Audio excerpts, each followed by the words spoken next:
Tira na to mga lods. Mission na po na to karon mga lods, pabukid sa ta mga lods kay natay order nga kawayan mga lods.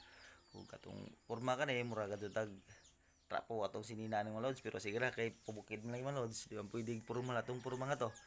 Ug mo na atong kaganapan karon mga lods, samtang padulong mga to sige misgot anang about content creator lagi kanong mga lods. Matud pa sa akong kauban nga madyo na naman kuno maka views og 1 billion. Liman buka ng 1 billion mga lods, mura tag kontraktor ani. Sos kadako ba? Kanindot ba sig maabot og 1 billion mga lods? Maglisod manglita og 100 mga lods ug usa ka buok, pero sigra. Upload lang na kanon mga lods. Ug mo lay sigra dyan mi katawa ni mga lods abot lagi ning content creator.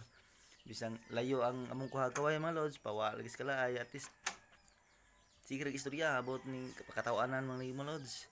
Og kining unahanan mga lods, pertay dyan nakasakaon mga lods, pero nindot kayo ang views mga lods, overlooking kayo nga area kay ug amo pala mo ning area mga lods, kanindot butangan direk payag mga lods kay sobra kadto ka bugnaw ag hangin mga lods.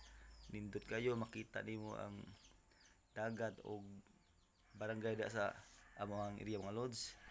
Ug mao na mga lods, kumbati lang, laban lang, ug salamat kayo mga lods, ug shout out ko sa nagpakuha namo og kawayan. Palit mo si Pihing Bihay ug sa kaban nga si Nibirong. Salamat.